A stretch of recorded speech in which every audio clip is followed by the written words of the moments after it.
Engine से जोड़ दिए और यहां तेजी से विकास की रफ्तार बढ़ गई, इसका बदला लेंगे? फिर उस बोगी को निकाल के कहां फिर यार्ड में खड़ा करेंगे? नियत बताइए आप अपनी। इनसे इनकी नियत पूछ लीजिए, धर्मेंद्र यादव से इनकी नियत पूछ लीजिए कि आपकी नियत क्या है। जिस तरह से पूरे देश ने तय कर लिया है कि प्रधानमंत्री नरेंद्र मोदी ही बनेंगे, तो ये धर्मेंद्र यादव यहां जीत के क्या करेंगे? प्रधानमंत्री बनेंगे कि आजमगढ़ को गर्त में लेके जाएंगे? खड़ी हुई बोगी धक्का मारा ही हो। आजमगढ़ को अंधकार में लेके जाएंगे, आजमगढ़ को फिर से गढ़ बोल के गढ़ ही बनाएंगे। हम लोगों को तो अगर मौका मिला, आजमगढ़ की जनता ने हमको अपना सेवक चुना, तो जो मार्ग 40 साल से नहीं बन रहा था, रोना पार बिलरियागंज, उसको भी बनवा दिए। रासेपुर की तरह नहीं बन रहा था, उसको भी बनवा दिए।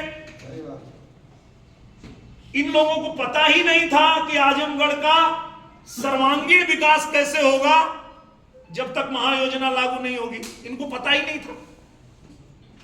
हम लोग 1 साल भाग दौड़ किए और आजमगढ़ में आज महायोजना लागू हो।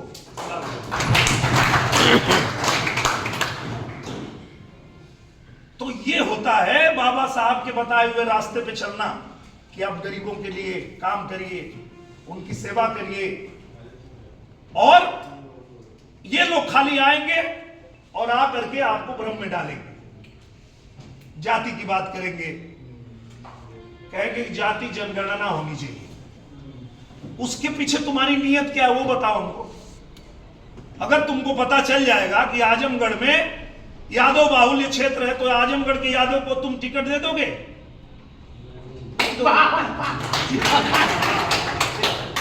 आए गए तुम्हारे धर्मेंद्र, या तो तुम्हारी बीवी, या तो तुम्हारा भाई, या तो तुम्हारा भतीजा, तो क्या करोगे जनगणना करके? नियत क्या है तुम्हारी? नियत में खोट है। और एक तरफ हमारे प्रधानमंत्री जी कहते हैं कि जाति है गरीब जाति, जो गरीब है वो गरीब है, उसके लिए काम करेंगे। वो किसी जाति में पैदा हुआ हो, हिंदू हो, मुसलमान हो, सिख हो, ईसाई हो, अगड़ा हो, पिछड़ा हो, दलित हो, वो गरीब है तो है। उसके लिए काम कर रहे हैं हमारे प्रधानमंत्री जी। उनको हम प्रधानमंत्री बनाने के लिए लड़ रहे हैं और ये लोग उनको रोकने के लिए लड़ रहे हैं। ये है इनकी नियत। प्रधानमंत्री जी कहते हैं महिला जाति है, तो उनसे पूछना चाहिए कि भाई आपके बिरादरी में महिला नहीं है? किसी भी बिरादरी में महिला नहीं है, तो जब महिला के लिए प्रधानमंत्री काम कर रहे हैं तो सब जाति के लिए काम कर रहे हैं। ये होता है सबका साथ सबका विकास। हर जाति धर्म के क्षेत्र के सभी लोगों के लिए काम करने वाले प्रधानमंत्री जी का चुनाव है। और तीसरी बार वो जब प्रधानमंत्री बनने जा रहे हैं तो हम सब उनके साथ खड़े हैं।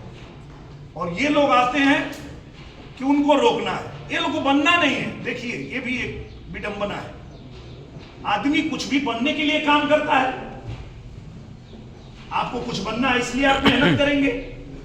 ये दुनिया के वो मूर्ख हैं जो दूसरे को रोकने के लिए काम करते हैं। सीजनी में ढक, सीजनी में ढक। सोचिए कोई भी आदमी काम क्यों करता है कि हमको कुछ बनना है, और ये इसलिए काम करते हैं कि हमको रोकना है। मतलब दूसरे का देखल ना जाना ईमान से। तो भैया बस बहुत कुछ ज्यादा नहीं कहते हुए मैं आप लोगों को बहुत बधाई दूंगा कि आप एक ऐसे प्रधानमंत्री के साथ हैं जो पूरे देश को अपना परिवार मान के काम कर रहे हैं, और आप लोग उनके लिए काम कर रहे हैं। आपको मैं नमन करता हूं।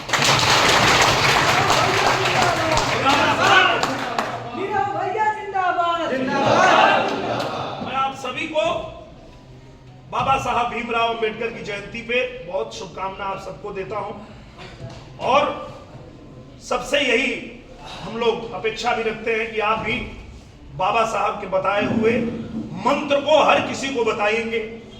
शिक्षित बनो, संघर्ष करो, आगे बढ़ो।